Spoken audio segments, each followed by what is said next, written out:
दया के आश्रय में अगर सामूहिक प्रार्थना की जाए तो महादेव कितनी दया करते हैं। अभी का समय जहां हम आप बैठे हैं इसका उदाहरण है।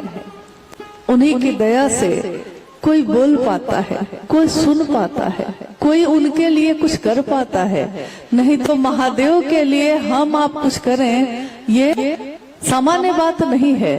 महादेव दुनिया के लिए करते हैं, लेकिन दुनिया के लोग महादेव के लिए कर रहे हैं, ये असाधारण बात है। हमारी बिसात नहीं, हमारी क्षमता नहीं है, हम में योग्यता नहीं है, लेकिन तब भी अपने गुरु शिव के लिए गुरु ने इतना सामर्थ्यवान बनाया है कि आप ही हम ही जो कर रहे हैं उसके द्वारा जितना भर जरूरत है उतना काम हो जा रहा है। इसी झारसुगड़ा में आज से 12-13 वर्ष पूर्व हमारे वरिष्ठ गुरु भ्राता साहब श्री का आगमन हुआ। उस समय भी जो गुरु भाई गुरु बहन उस आयोजन में सम्मिलित थे, उसमें से मुझको लगता है कि कुछ लोग तो आज भी उपस्थित हैं यहाँ। और कितना सौभाग्य है कि धरती के लोग जिसको चाहते रहे कि वो काश उनको मिल पाते, काश वो मेरे यहाँ आ पाते, उड़ीसा की धरती ने इस सौभाग्य को बार बार लिया है। और यहाँ के गुरु बहनों और गुरु भाइयों ने मिलकर न्यूनतम व्यवस्था में, न्यूनतम यानी बहुत बड़ी बड़ी व्यवस्था नहीं थी, निर्बल सामर्थ्य में, सामर्थ्य भी ज्यादा नहीं था, लेकिन महादेव की दया से गांव गांव, जंगल जंगल, पहाड़ पहाड़, शहर शहर महादेव का संदेश पहुंचाने का काम किया है। हम शिव शिष्यों का हृदय उन सभी को नमन करता है जिन्होंने साहब श्री हरिंद्रानंद जी के इस संकल्प को, इस संदेश को लोगों तक पहुंचाने में अपनी भूमिका प्रदान की है, अपनी सहभागिता दी है। और उनकी ये सहभागिता इतिहास जब बनेगा शिव शिष्यता का, उसमें सुनहरे अक्षरों में दर्ज होगा। दुनिया जब पढ़ेगी शिव शिष्यता कैसे आई, इस कालखंड में किसने लाने का काम किया, किसने बढ़ाया, तो उसमें उन बातों का जिक्र होगा या शायद ना होगा। शायद बहुत लोगों को लोग जानेंगे भी नहीं, लेकिन इमारत जो खड़ी होगी शिव शिष्यता की, उसके नींव के पत्थर यही लोग हैं और रहेंगे।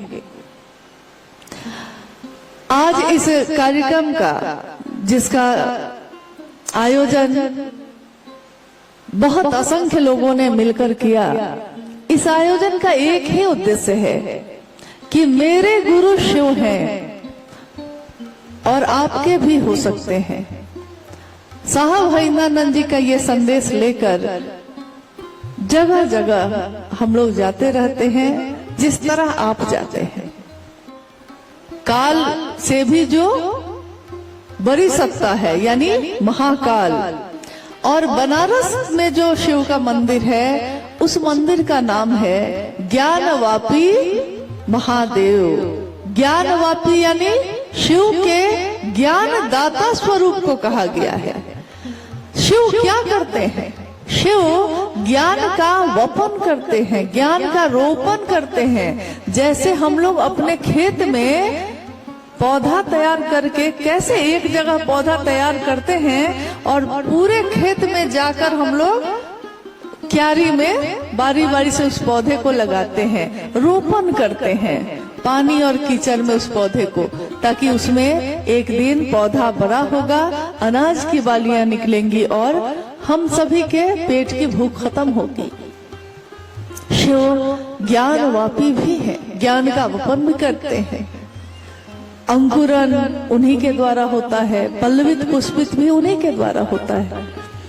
महादेव के अनेक रूपों की पूजा भारत के आध्यात्म में, जिस देश में हम आप रहते हैं, इस भारत देश में शिव के अनेक रूपों की पूजा होती आई है। किसी ने उनको महाकालेश्वर कहा, किसी ने महाकापालेश्वर कहा, किसी ने महायोगेश्वर कहा। आपने सुना होगा कि योग करते हैं हम, योग यानी कि शरीर की मुद्राओं से ईश्वर से जुड़ने का तरीका, विद्या, ज्ञान, उसके भी अधिष्ठाता, उसके भी आराध्य, उसके भी आचार्य कौन है? तो महादेव है, महायोगेश्वर। यानी आप देखिए कि जगत में कोई भी रूप अगर हम देखते हैं और उस तरफ से चलना शुरू करते हैं, ऊपर की यात्रा शुरू करते हैं, तो जिस तरह पहाड़ पे चढ़ने के लिए किसी भी तरफ से आप चढ़ सकते हैं, लेकिन चढ़ाई जब खत्म होती है ऊपर जाकर तो शिखर एक ही होता है, उसकी चोटी पहाड़ की इस तरह से ऊपर में एक ही होती है। और उस शिखर पे किसी भी रास्ते से जाइए महादेव ही बैठे नजर आते हैं। ये महादेव कौन है? भगवान, हमारे अपने या हमसे बहुत दूर? क्योंकि भगवान तो बहुत दूर दिखाई देते हैं।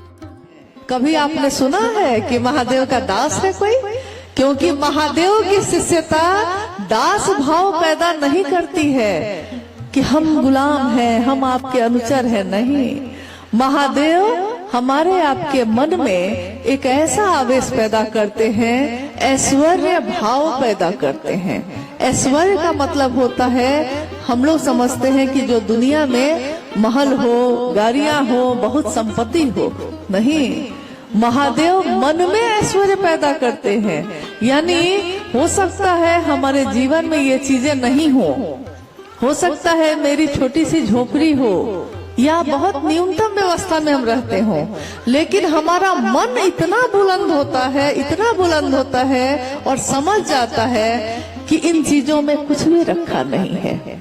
जिस तरह कहीं की यात्रा पे आप जाइए और एक दिन की यात्रा में कितनी भी सुंदर चीज हो, आपके मन को आकर्षित नहीं करती, अपना नहीं लगता, वो लगता है कि लौट के जाएंगे तो वो झोपड़ी ही मेरी अपनी है, सुंदर है बहुत, लेकिन मेरा नहीं है। तो जब मेरा नहीं है तो हम उसकी परवाह नहीं करते, उसको अपना नहीं समझते।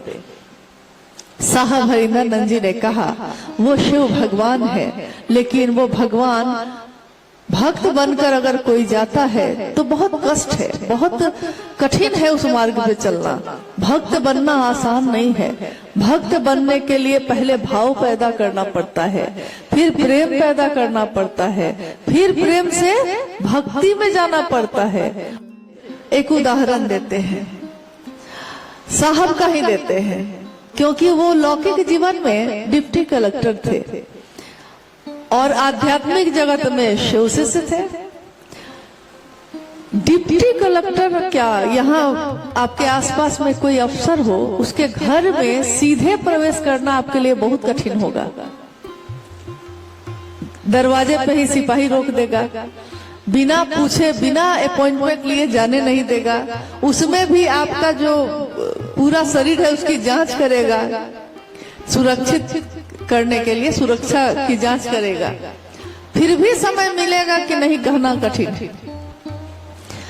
लेकिन वही डिप्टी कलेक्टर जिनसे मिलना आपके लिए बहुत कठिन है उनके ऑफिस में, वही जब अपने घर में शिव शिष्य के रूप में है तो जो जाता है वो साहब से मिल लेता है, कहता है कि महादेव के शिष्य आए हैं, शिव के शिष्य आए हैं। तो वही साहब हरिनंदन जी जो कार्यालय में जिनसे मिलना बहुत कठिन है, शिव शिष्य बनकर जाने पे उनसे मिलना बहुत आसान रहा।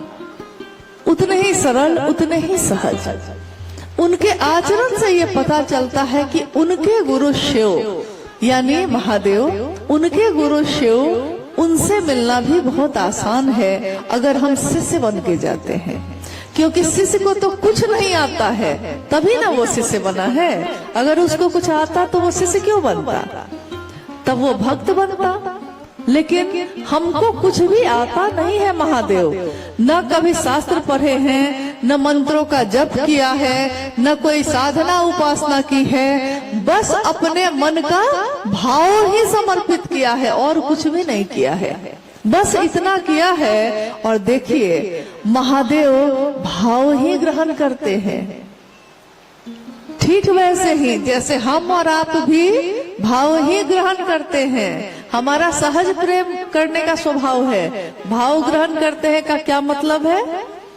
जैसे आप किसी के घर गए, अब आप उसके घर जो गए हैं, वो आपको भोजन भी अच्छा कराया, आपके रहने की व्यवस्था भी कर देता है, सारी चीज है, नौकर चाकर सब है, आ रहे हैं जा रहे हैं, लेकिन तब भी आपका मन खुश नहीं है। कारण क्योंकि उसने आपको वो भाव नहीं दिया है जो सोच के आप गए थे उसके यहाँ। आप तो भाव के कारण चले गए। आपने सोचा कि मेरा परिचित आदमी है, आज बड़ी जगह पे है, चलिए मिल के आते हैं, मेरा भाई है, मेरा मित्र है, चलिए मिल के आते हैं।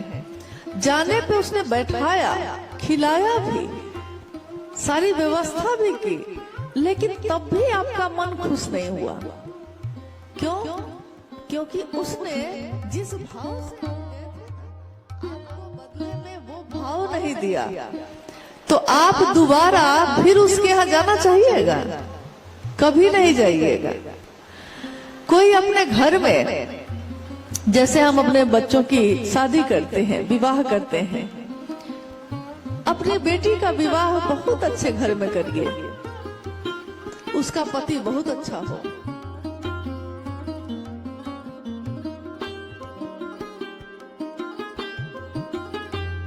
तो आप देखते हैं कि बेटी की आंखों में आंसू है।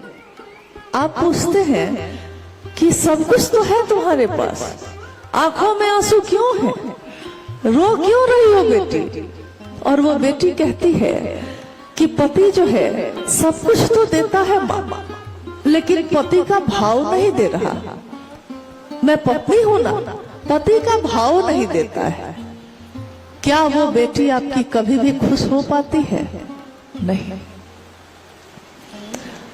तो जीवन में, हमारे जीवन में प्रतिदिन ये चीजें घटती हैं, जब हम देखते हैं कि अगर भाव ना हो तो बाकी सारी चीजें व्यर्थ है, किसी काम की नहीं आती। लेकिन अगर भाव हो तो वही देखिए, वही पति और पत्नी का रिश्ता है, भाव है पति का पत्नी का। और पूरी तरह वो बर्बाद हो गया है, रोड पे आ गया, सड़क पे आ गया है, और पत्नी नमक और रोटी खिला रही है और पति से कह रही है कि तेरा साथ है तो मुझे क्या कमी है, अंधेरों में भी जल रही रोशनी है, मुझे झोपड़ी भी महल लग रही है, तेरा साथ है, यानी पति का भाव। तो देखिए, हर रिश्ते में भाव ना हो तो वो रिश्ता सो जाता है, भाव ना हो तो कोई रिजल्ट नहीं है, कोई परिणाम नहीं है, कोई आनंद नहीं, कोई खुशी नहीं, कोई शांति नहीं।